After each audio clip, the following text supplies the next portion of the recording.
Okay, so friends, I am Dr. Hinawani, and today for scholarship grade 7, our today's topic is uh, आपण अविकारी शब्दांच्या जाती आपण बघत होतो आणि त्याच्यामध्ये आपण पहिली जात बघितली होती अविकारी शब्दांमध्ये क्रियाविशेषण अव्यय, ज्याला तुम्ही इंग्लिशमध्ये ॲडव्हर्ब असं पण म्हणतात, जे क्रियेविषयी अधिक माहिती सांगतं. आणि नंतर आपण दुसरा टाईप बघितला होता शब्दयोगी अव्यय,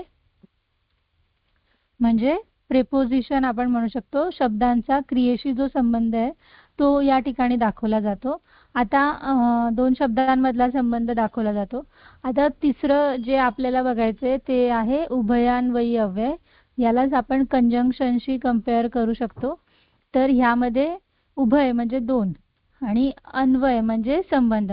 तर दोन किंवा त्याहून अधिक शब्दांचा वाक्यांचा संबंध या ठिकाणी जोडला जातो, त्याला उभयान्वयी अव्यय असं म्हणतात. तर व, परंतु, म्हणजे, आणि, कारण, परी, अथवा असे भरपूर अव्यय आहेत. यास्तव, सबब, शिवाय, याकरिता, आणखी, किंवा, की, तर, जरी, तरी, जर, तर, जे उभयान्वयी अव्यय म्हणून काम करतात. तर जो, जी, जे, ज्या ही सर्वनामे आहेत आणि जसा तसा जितका तितका ही विशेषण आहेत. जेथे तेथे जेव्हा तेव्हा ही क्रियाविशेषण अव्यय आहेत. हे दोन शब्द दोन वाक्य जोडतात, परंतु ती उभयान्वयी अव्यय नाही आहेत.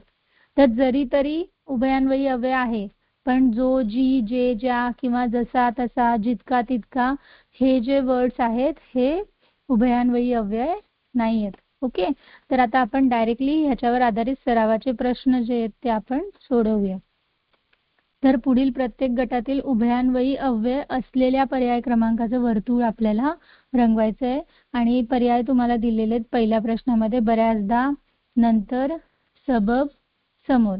तर आपण आता उभयान्वयी अव्यय जे आहेत त्यांची यादी बघितली. तर सबब हे जे आहे ते उभयान्वयी अव्यय आहे. ओके, दुसरा प्रश्न आहे, त्यामध्ये ऑप्शन दिलेले जलद, अगदी, सभोवार आणि. तर यामध्ये कुठलं उभयान्वयी अव्यय आहे? तर आणि हे उभयान्वयी अव्यय आहे, जे दोन शब्द किंवा दोन वाक्यांना जोडण्यासाठी उपयोगाला येऊ शकतं.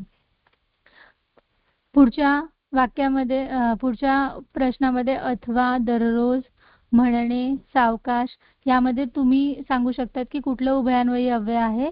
तर अथवा हे उभयान्वयी अव्यय आहे. आणि चौथं तुम्ही होमवर्कमध्ये करा. ओके, तर अशा प्रकारे उभयान्वयी अव्यय असलेल्या पर्याय क्रमांकाचं वर्तुळ आपण रंगवलं.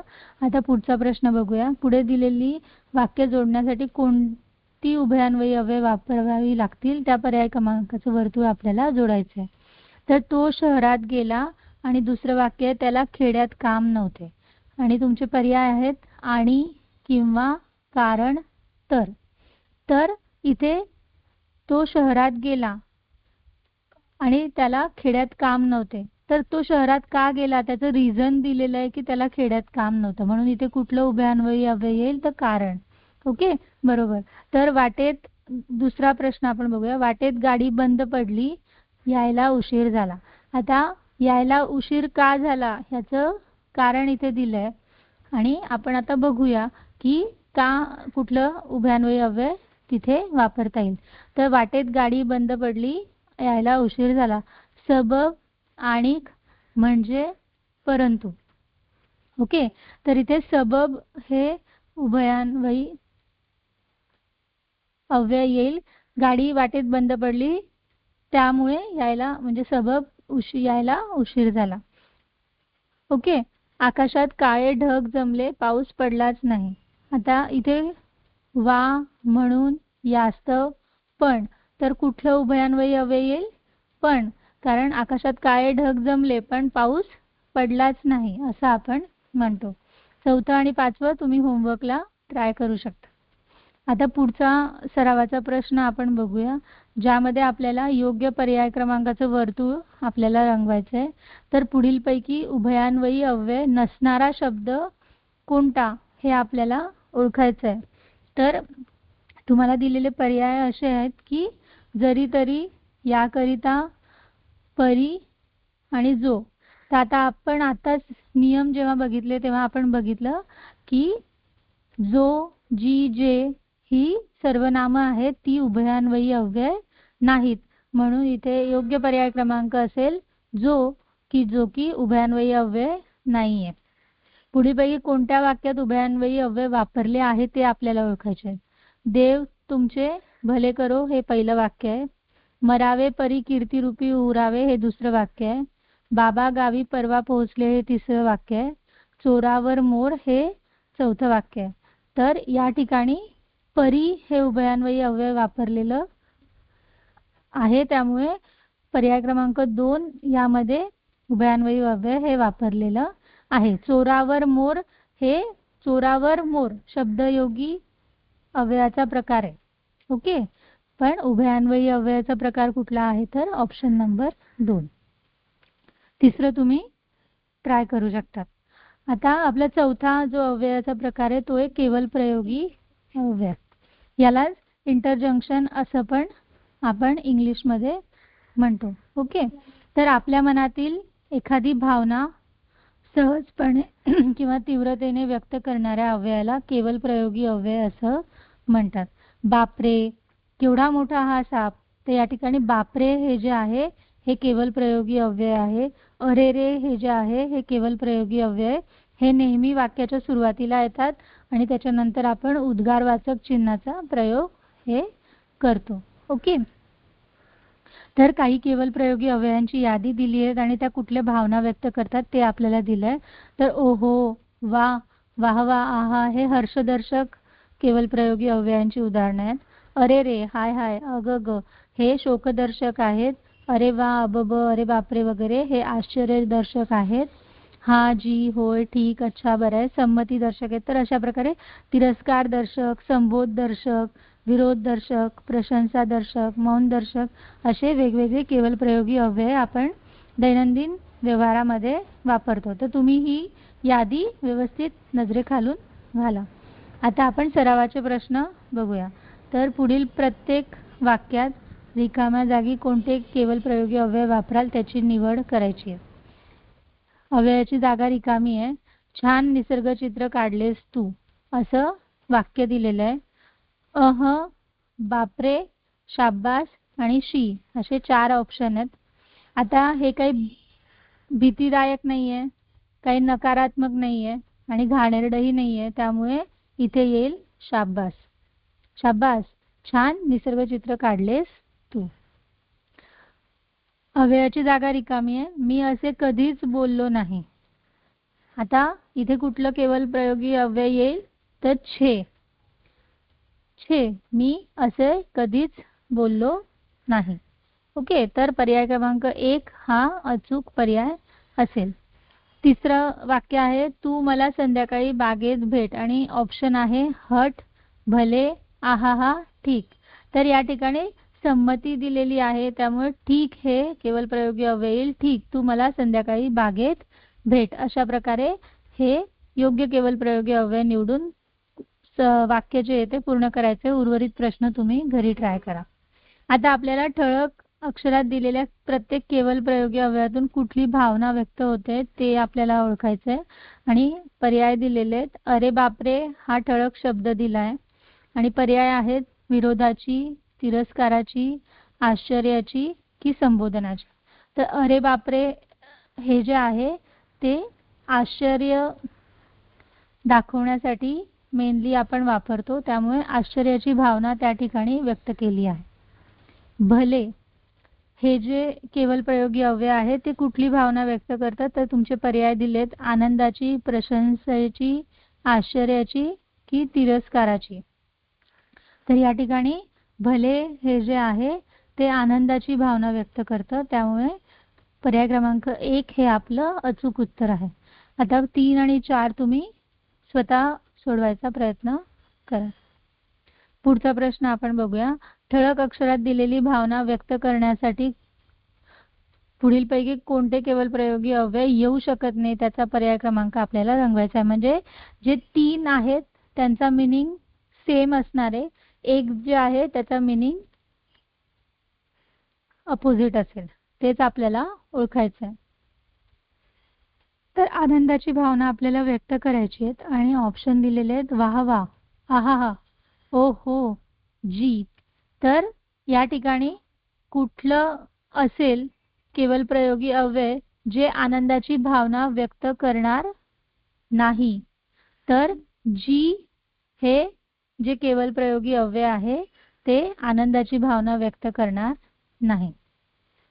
आश्चर्याची भावना व्यक्त करायची आहे आणि ऑप्शन दिलेले आहेत उहू, अबब, अरेच्या, वा.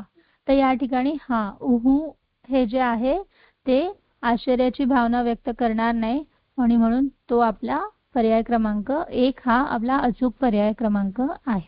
तर अशा प्रकारे उर्वरित 2 तुम्ही स्वतः ट्राय करा. आता आपल्याला योग्य पर्याय क्रमांकाचं वर्तुळ रंगवायचं आहे. भावना आणि त्याच्यासाठी वापरलेलं केवल प्रयोगी अव्यय याची जोडी दिलेली आहे आणि चुकीची जोडी आपल्याला निवडायची आहे. तर संबोधदर्शक अग हे केवल प्रयोगी अव्यय, प्रशंसादर्शक आहा, संमतीदर्शक अच्छा आणि शोकदर्शक अरे रे. तर या ठिकाणी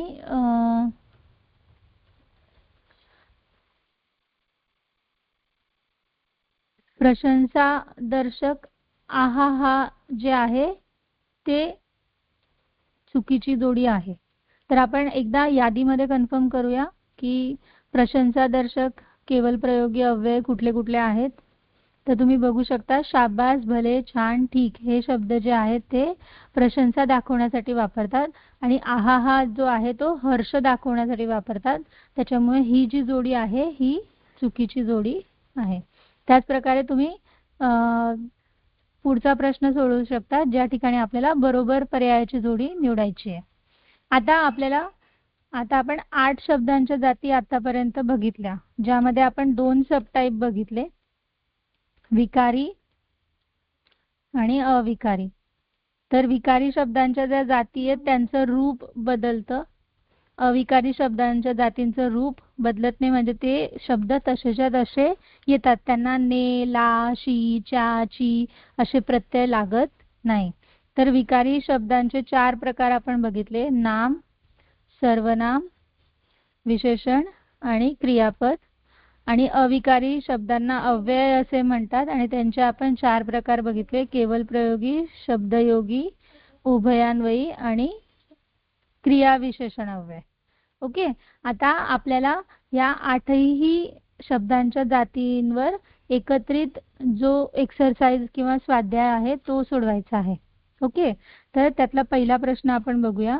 शिवनेरी हे छत्रपती शिवरायांचे जन्मस्थान आहे. अधोरेखित नामाचा प्रकार आपल्याला ओळखायचा आहे. सामान्य नाम आहे की विशेष नाम आहे की भाववाचक नाम आहे की धातुसाधित नाम आहे. तर शिवनेरी हे गडाचं नाव आहे आणि ते एका विशिष्ट गडाचं नाव असल्यामुळे तो विशेष नाम हा नामाचा प्रकार म्हणून ओळखला जातो. तर पर्याय क्रमांक 2 हे तुमचं अचूक उत्तर आहे. आता पुढील पैकी भाववाचक नाम नसलेला पर्याय आपल्याला निवडायचा आहे. तर पर्याय दिलेले शौर्य, सौंदर्य, मौर्य आणि धैर्य. तर यामध्ये मौर्य हे जे आहे हे एका वंशाचं नाव आहे, ते काही भाववाचक नाव नाहीये, ते विशेष नाम आहे. म्हणून धैर्य, सौंदर्य आणि शौर्य हे 3 पर्याय भाववाचक नामाचे आहेत आणि मौर्य हा जो पर्याय आहे तो भाववाचक नामाचा नाही. ओके. आता सकर्मक क्रियापद असणारं वाक्य आपल्याला निवडायचं आहे. तर पर्याय दिलेले आहेत, ताई घरी चालत गेली, आजोबा लवकर उठतात, नकुलला पिवळा रंग आवडतो, विक्रांतने ढोल वाजवला. आता जेव्हा आपण कर्त्याला काय ने प्रश्न विचारतो तेव्हा आपल्याला कर्म हे मिळतं. ओके. तर या ठिकाणी जर तुम्ही व्यवस्थित बघितलं तर तुम्ही चौथ्या वाक्याला जर काय ने प्रश्न विचारला की विक्रांतने काय वाजवला, तर ढोल वाजवला. ओके. तर ढोल हे या ठिकाणी कर्म आहे, म्हणून या वाक्यामध्ये म्हणजे कर्म असल्यामुळे हे सकर्मक क्रियापद असणारं वाक्य आहे.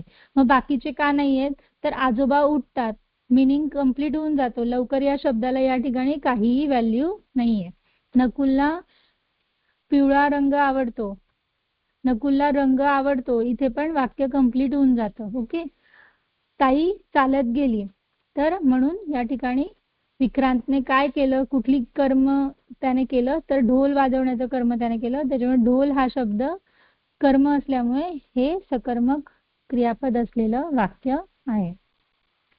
पुढीलपैकी प्रशंसादर्शक केवल प्रयोगी अव्यय असणारा कोणता पर्याय आहे? तर शाबास, अरे वा, अरे, होय असे तुम्हाला पर्याय दिलेले आहेत. आणि तुम्हाला माहिती आहे की प्रशंसा कुठल्या शब्दाने सांगितली जाते, तर शाबास या शब्दाने प्रशंसा ही दाखवली जाते. पुढील वाक्यात कोणत्या जातीचा शब्द आलेला नाहीये?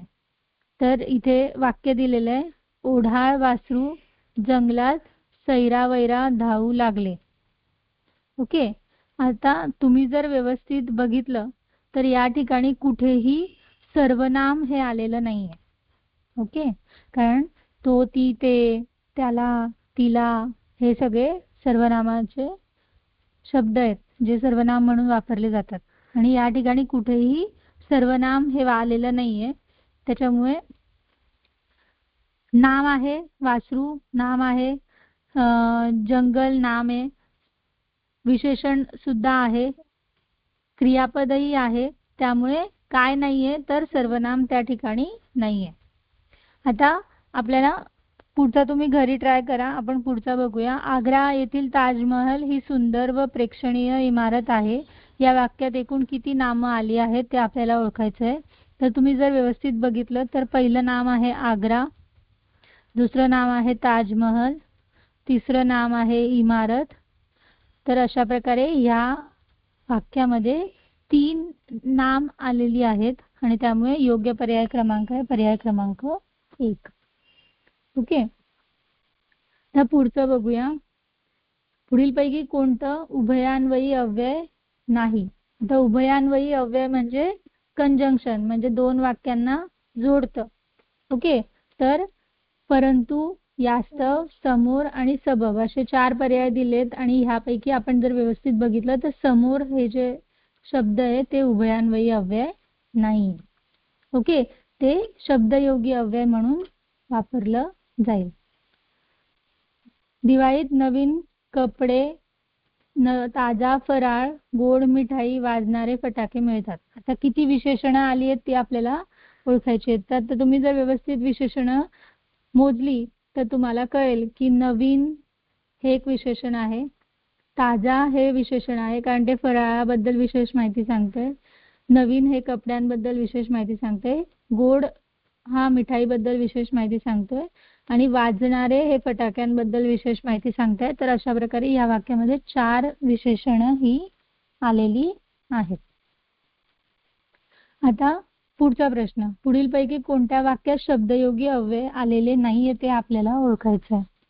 तर घरापुढे वडाचं झाड आहे, यामध्ये शब्दयोगी अव्यय आहे का? हो. पुढे हे शब्दयोगी अव्यय आलेलं आहे कारण ते घर आणि झाड यांचा संबंध दाखवत आहे. माकड झाडावर बसले, इथे पण वर हे शब्दयोगी अव्यय आहे कारण ते माकड आणि झाडाचा संबंध दाखवत आहे. सूर्यास्तानंतर पाखरे घरट्यात येतात, इथेही नंतर हे शब्दयोगी अव्यय आलेलं आहे कारण ते सूर्यास्त आणि पाखरे यांचा संबंध दाखवत आहे.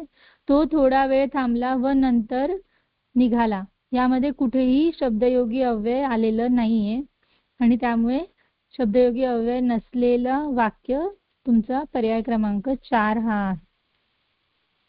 आता ज्या गावच्या बोरी त्याच गावच्या बाभळी, ह्याच्यामध्ये अधोरेखित सर्वनामाचा प्रकार कोणता ते विचारलाय.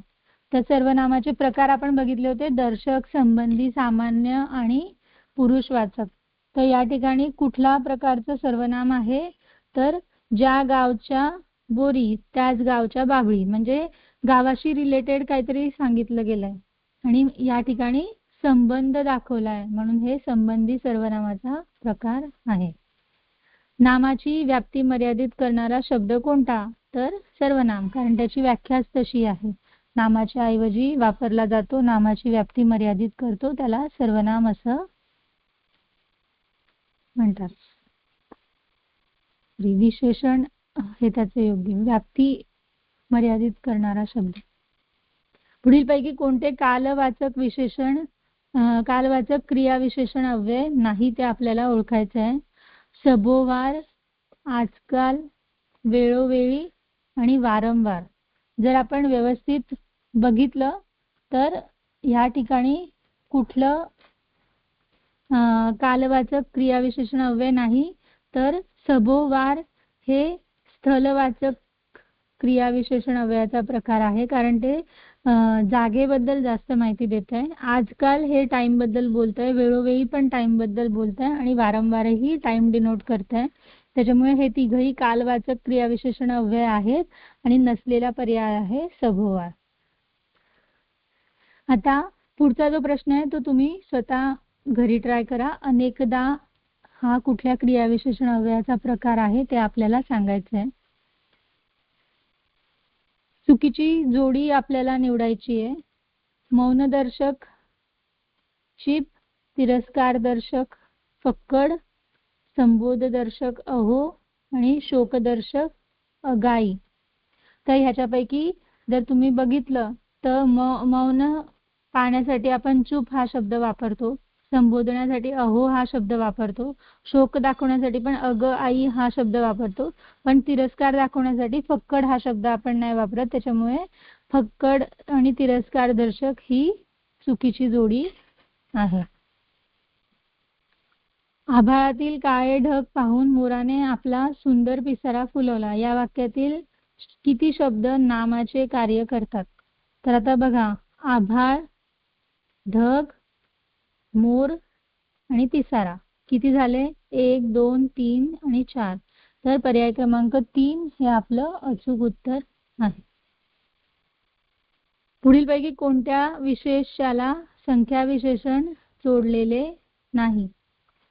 दुप्पट रुपये, काही विद्यार्थी, 14 भाषा, मधुर आवाज. तर मधुर हा गुणवाचक आहे, 14 हे संख्या सांगते, काही हे पण संख्या सांगते, दुप्पट हे पण संख्या सांगते. तर संख्या विशेषण नसलेला पर्याय आहे पर्याय क्रमांक 4. आता वाहवा, तू तर भिंतीवर काढलेल्या वारली चित्रकलेने मन फारच सुखावले. या वाक्यात कोणते अव्यय आलेले नाहीये ते आपल्याला ओळखायचं आहे. तर वाहवा हा जो शब्द आहे तो केवल प्रयोगी अव्यय आहे. भिंतीवर त्या ठिकाणी शब्दयोगी अव्यय आलेला आहे. ओके, फारच ह्याने उभय क्रियाविशेषण अव्ययाचा बोध होतो, पण उभयान्वयी अव्यय म्हणजे दोन वाक्यांना जोडणारं किंवा दोन शब्दांना जोडणारं अव्यय कुठेही आलेलं नाहीये. त्याच्यामुळे पर्याय क्रमांक 2 हे आपलं योग्य उत्तर आहे. ओके, आता पुढच्या याच्यामध्ये सर्वनामाचा प्रकार ओळखायचा आहे जो तुम्ही घरी ट्राय करू शकता. कोण भेटले ते सांगा. तर कोण हे कुठलं सर्वनाम असेल तर तुम्ही स्वतः ते सांगू शकता. दोन शब्द किंवा दोन वाक्य जोडणाऱ्या अव्ययाला काय म्हणतात? तर उभयान्वयी अव्यय असं म्हणतात. आपण आताच डेफिनेशन बघितली. तर अशा प्रकारे आपण शब्दांच्या जातीवर आधारित जे संकीर्ण स्वाध्याय होता तो आपण सोडवला. आता आपला पुढचा जो टॉपिक आहे तो आहे लिंग, जो की आपण पुढच्या लेक्चरला बघूया.